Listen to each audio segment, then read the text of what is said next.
The time is now to start a journey to find true freedom.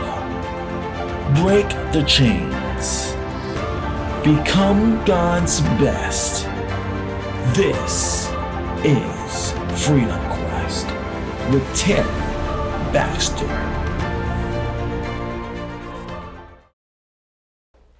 Megan Van Zee, I'm so excited that you're here today for this subject.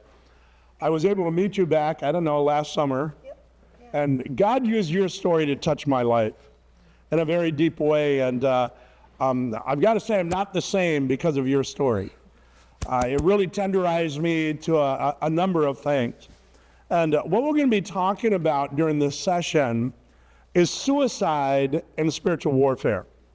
And it's a big subject today. It's an area that in our culture is at an all-time high level, and not only here in America. I do a lot of work around the world, and I can go down to the Amazon River in Peru, South America, to tribes up the headwater, and guess what? They deal with this issue. Satan gets around a lot. Now, I just want to begin by giving a little biblical backdrop to this. In Genesis chapter 3, we have the story of the fall of man. And you're familiar with that, how the serpent showed up in the garden and he tempted Eve. And after Adam and Eve sinned, God pronounced a curse on the serpent. And in Genesis chapter 3, verse number 14, the Lord said to the serpent, "Because you have done this, cursed are you more than all cattle, more than all the beasts of the field. On your belly you shall go, and dust you shall eat all the days of your life." Now, I used to look at that verse and say, what a strange menu, to eat dust. It's not very appetizing. It's got to taste like dirt, okay? Let's be honest with that. But then I discovered this is not the only time the word dust is used in Genesis chapter 3. Because later on, when God speaks to Adam, he says to him, and I'm looking at verse number 19 at this period of time, "By the sweat of your face you shall eat bread till you return to the ground, because from it you are taken, for you are dust, and to dust you shall return." Well, all of a sudden we understand that the curse on the serpent was talking about death dust. In other words, Satan was going to feed on human misery and death and destruction. He was going to have an appetite to make people's lives miserable. And he's not very picky with the way he does that. And this whole area that we're going to be talking about today is one that's become very common. Now, I had the privilege of meeting Megan and hearing her story. And I've invited Megan to come here and to share her story and then to help us talk through this. And there's going to be some tears today. I might have some tears. I don't want to start there because we could start the tears rolling. But can you just share with us a little bit about your story on this subject? Sure. Can you hear me okay? Yeah, sure. I've never worn one of these before, so. Terry asked me just to kind of make like a really simple outline for the sake of just kind of getting my story out. But I thought, you know what, I'm going to have to type the whole thing because it's long, it's hard. And I just thought it would be better if I just read it to you. That way, in case I get emotional, I can just focus on this. So I'll just give you a little bit of backstory about me. I grew up in a single parent home where my dad raised my brother and I. My mom left the home. She was an alcoholic, a drug addict. My dad was able to get full custody of us once he saw, they were trying to do the shared custody thing, and my dad saw that we were being neglected. And so, which was kind of rare back in the early 80s, that a dad would get full custody of two little kids. I grew up going to church as a child. I knew the gospel. I loved Sunday school, seeing the felt boards and seeing Jesus, part the Red Sea and just do so many miracles. And so I believed in the Jesus of the Bible. When I was young, I was sexually abused by a family member, starting at the age of 4 till I was about 9. And I kept this a secret, and I put on a facade that everything was fine in my life. Excelled in sports, got good grades. I was a very high achiever and very much people pleaser. After high school, I turned to drugs and alcohol to not deal with the shame that I felt inside. I went to college for a year. I did very poorly. I moved couch to couch for a place to stay. At 20, I found out I was pregnant, and I thought that my life was over. I'd made an appointment with Planned Parenthood to get an abortion, but that day I couldn't leave the house. I knew in my heart that God wanted me to have this baby. So I just prayed that he would use it to change my life. God used what I thought was the worst thing that could ever happen to me to navigate me in a brand new direction. I had my son, Ty, who's now 24. I put myself through college, worked really hard, and I studied and graduated with a degree as a medical assistant. I remained single for about 2 years, and then I met a recent graduate from Iowa State who was a veterinarian, and he was very new to town. We dated for about 3.5 years, and then we got married, and we had a daughter a couple years later, Meadow. She's now 15. And after she was born, we both rededicated our lives to Christ, and we found a solid church home. And then we had another child, Amos, who is now 11. He owned a successful practice locally. I was a stay-at-home mom raising our kids. We both served as youth leaders in our church. I loved it. That's my connection here to Village Creek Bible Camp. It's one of my favorite places in the world. I vacation here in the summer. And life just seemed pretty amazing. I get to do some art camps here and love on kids, and it's amazing. I love it. Because I had been through so much different trauma in my past, I thought it somehow negated me from having to go through any serious trials later in life. I had several years of Christian counseling to help me work through the trauma of my past abuse and abandonment. God healed me fully, and then I used actually my testimony to serve God, actually here at Village Creek Bible Camp. I would speak to the youth. They would have me speak during camps. And I just was always fully transparent with my life and my past struggles and to help others in Jesus as well. I would see captives set free from bondage of shame and fear many times over. And every time I saw it, it increased my faith as I watched Jesus work. Before I married my husband, I knew that he struggled with some suicidal ideation from the past divorce. I just chalked that up to the state of mind he was in at the time, going through medical school and the pain of infidelity from his previous wife. My husband, Merlin, was very intelligent, super intelligent. In fact, the dean of students at Iowa State said that they had never met a brighter student. He was a talented surgeon, and people from states all over would come to have him perform orthopedic surgery on their pets and always had amazing outcomes. His business was very profitable. In the beginning, he had purchased the practice with another vet, and money was kind of tight for those years when the kids were little. My job was staying home with the kids, and so it was agreed that I'd be put on an allowance to help with the household budgeting. It seemed right at the time since he was the one managing the finances, and I was happy just to focus on the kids, keeping the house, and the ability and the flexibility of being at home. I was able to attend Bible studies and serve. And as the kids grew, one went off to college and the other two were in school, I had more flexibility with my time, and I felt that God called me to use my gifts as an artist for local businesses. And I would do murals, some interior decorating, custom art, that kind of stuff. This little side hustle paid small, but it actually allowed me more spending money since my allowance had stayed the same for over 10 years. Each time I would ask him to increase my allowance, he always gets so mad when I call it an allowance, but that's what it was. Each time though I would ask him to increase it, I was usually met with anger. And I was told that in order for us to live comfortably, I would have to be more frugal with what I was given. We always tithed, but I actually never really looked at the checks, and I just tithed off of what I was given. There came a point when the clinic's business skyrocketed, and so did his income, but I was never really aware of how much we made. Whenever I asked him how much do you think you make, I didn't look at the tax return or anything like that, and he was just very, very vague with me. I knew that we had become debt-free. We were all about Dave Ramsey. And I could only see one bank account that covered just the general bills. So I really had no idea of any of our finances or any of the other investments that maybe he had. As time progressed, he became more and more critical of me. I was actually diagnosed with adult ADD. And so to him, this explained why I couldn't really remember things that he told me. I was certain that I actually was certain I thought I had early onset dementia, because he would explain his reasonings to me why certain things that I did bothered him, like if I forgot to make his lunch or iron his pants. There'd be a lot of lectures. To him, this showed disrespect, and I wasn't being a supportive wife.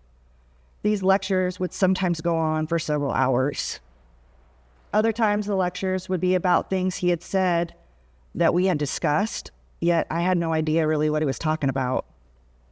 If I didn't agree with his point of view, he would explain at great lengths how I was wrong and that how I needed to see things the way he saw them. This created a great rift in our marriage. It came to a point where we couldn't even go on a date together without him berating me. And I, a lot of times, would leave the restaurant in tears. I remember one, and I don't want to say anything. Merlin was an amazing man, you know. He was an amazing man who I loved very much. I just couldn't figure out what was wrong. I remember one evening, he had been talking with me for over 2 hours because I could see the clock just beyond his shoulder. And the kids had actually put themselves to bed. And all I could do was just sit there with tears running down my face. Don't you understand what I'm saying? What do you have to say about all this, Megan? Why won't you answer me?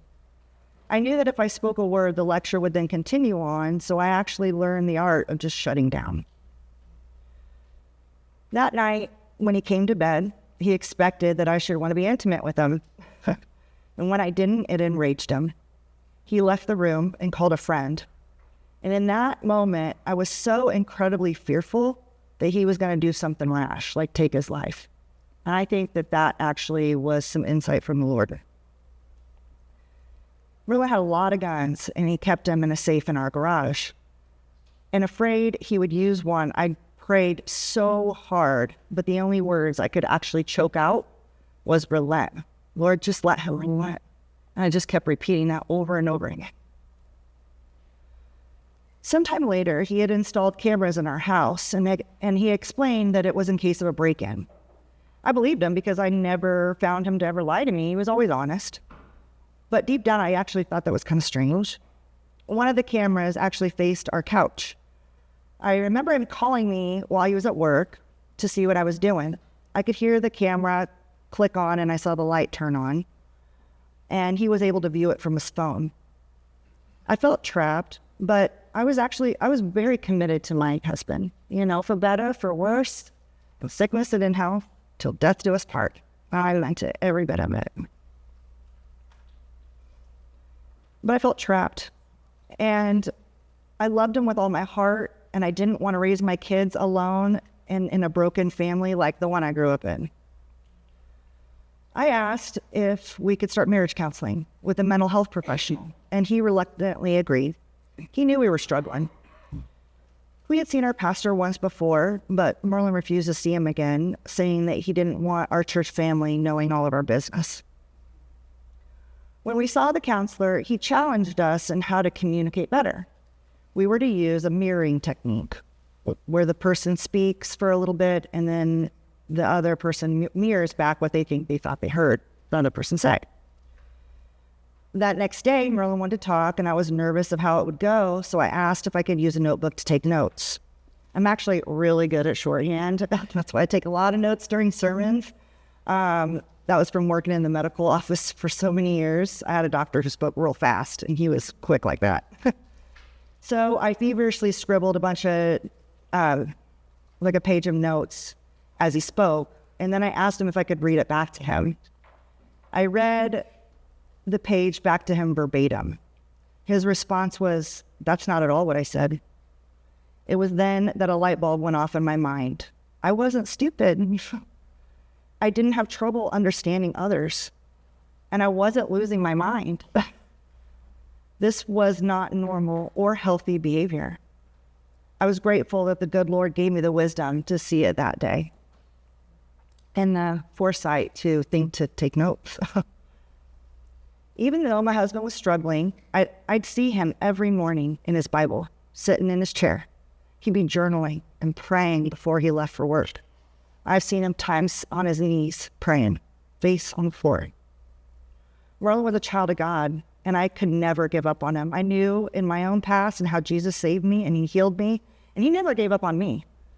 So I didn't know how God was going to work this all out, but I was convinced that the Lord would not let our marriage fail.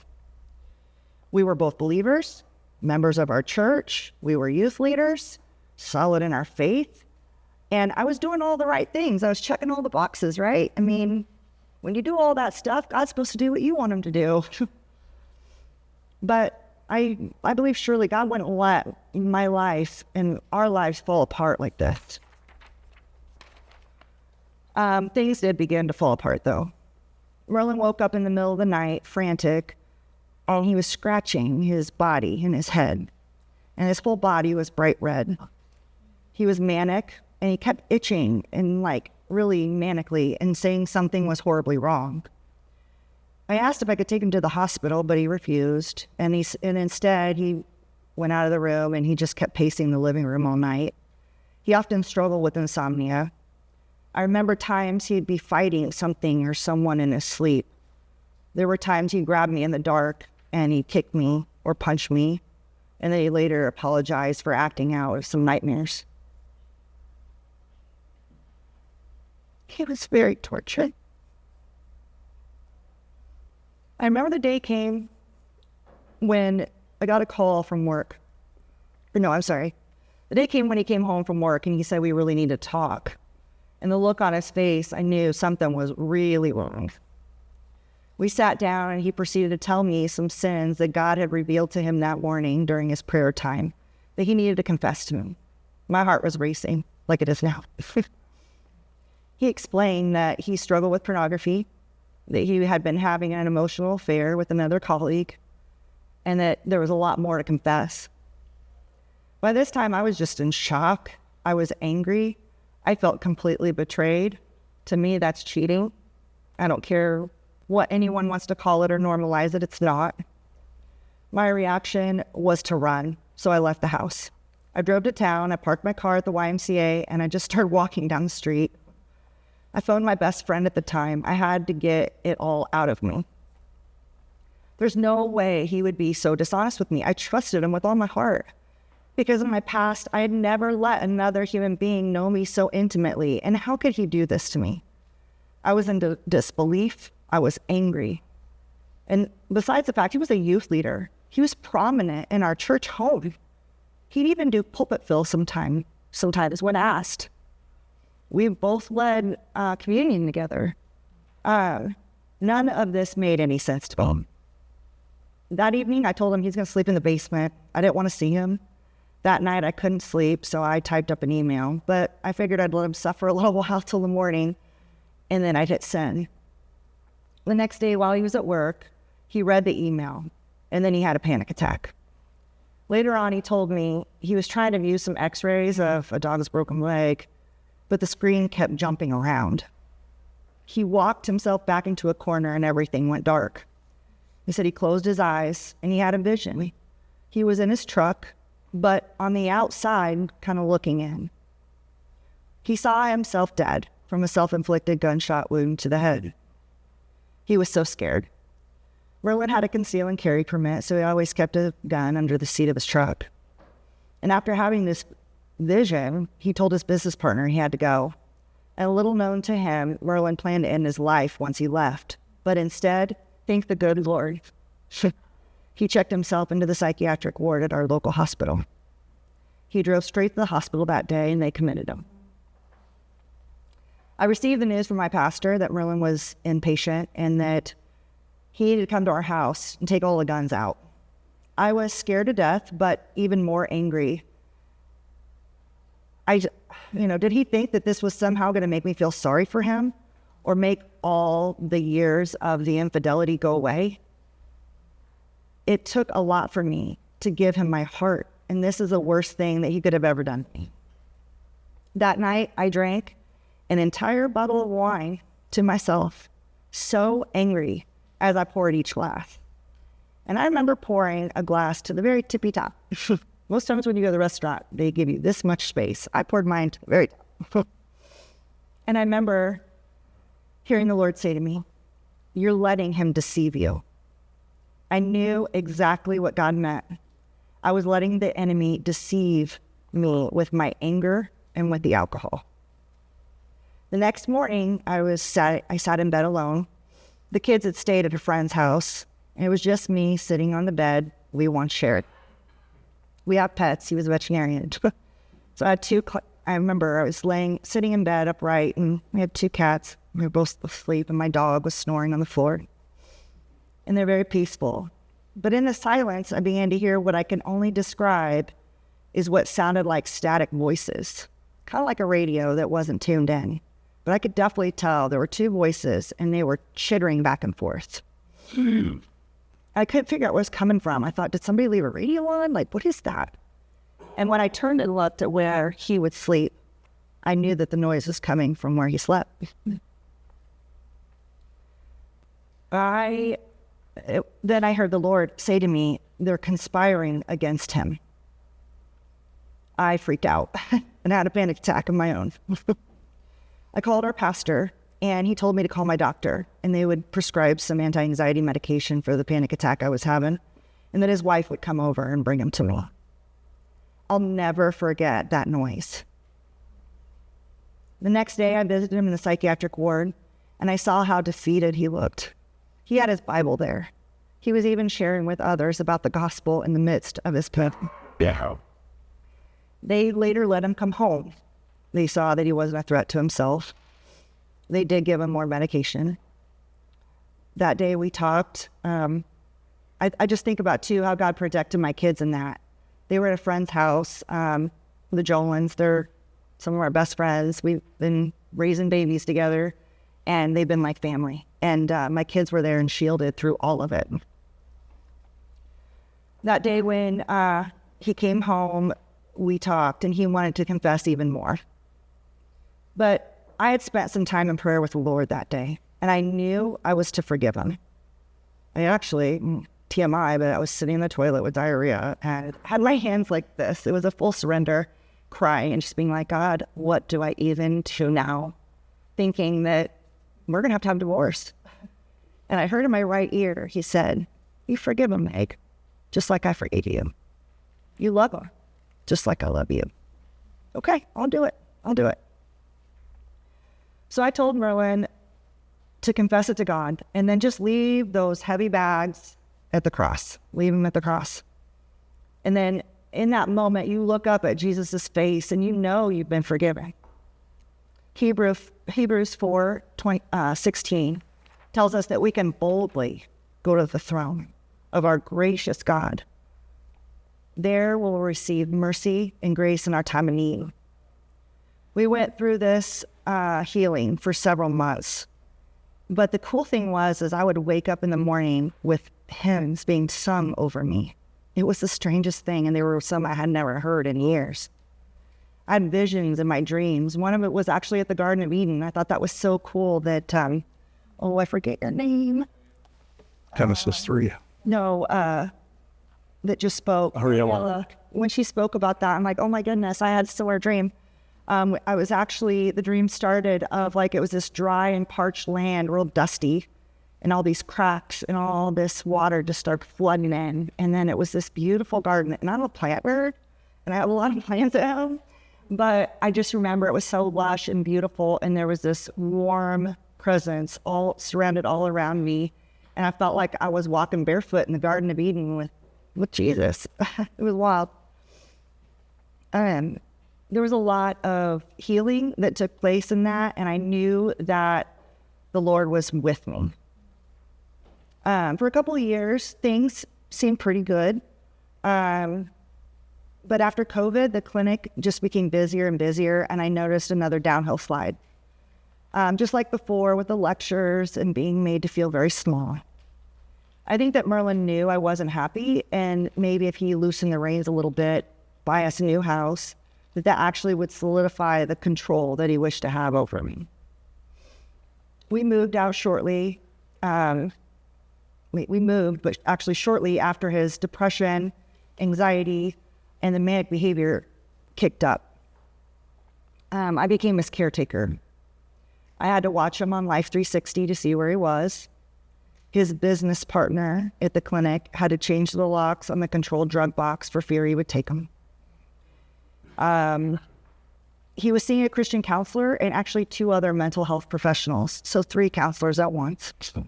And little did I know that the doctors had been prescribing him different medications, 8 different types of medications, 8, to be taken in one day. While at work, he would have repeat panic attacks and have to go, they had a grieving room, and he'd go lay down and he'd close his eyes. He got to the point where he couldn't perform surgeries anymore. Some friends advised that he go to an outpatient clinic in Chicago for a month. I remember while mowing our yard that fall, I really was questioning God. I was angry, and I'm like, how can this ever be good? I was home alone with the kids and very disappointed about the whole situation. We just moved into this big house. I had no idea of any of our finances, how things were paid. I was left alone. And talk started circling around the town that he was in an institution. I went in full mommy bear mode, and I was to protect my kids. And it was then that the scripture from Romans came to mind. And it's Romans 8:28. This is a Megan Van Zee paraphrase, but the Lord works all things out for our good and for his purpose, which he prepared for us in advance. It was then that I said things. I just said, okay, God, I trust you. I'll trust you. That's a promise I'm going to hold you to. And once Merlin came home, he was better, but he refused to take time off work. He believed that no one could run the clinic the way he could or do the surgeries he could. I felt he needed to take a sabbatical since we had just moved, but I also knew that ultimately he would do what he wanted. A couple weeks later, a friend invited him to a men's Bible study. And that day I received a call from his business partner, and he said I needed to come to the clinic immediately and pick him up. He was not safe to drive home. When I got there, he looked horrible and had been having panic attacks all day. And I asked him about the events of the day, trying to pinpoint what actually triggered them. He told me that morning during the Bible study, the scripture was on Romans 8:28. Good. A man there shared his testimony of how his marriage ended, his business tanked, and how he had to start his life all over again. Merlin then told me, you know what? God said I'm going to lose it all. My career, the business, you, my wife, my family, and then I'm supposed to take my own life. And I said, Rowan, that is not at all from the Lord. That's the enemy.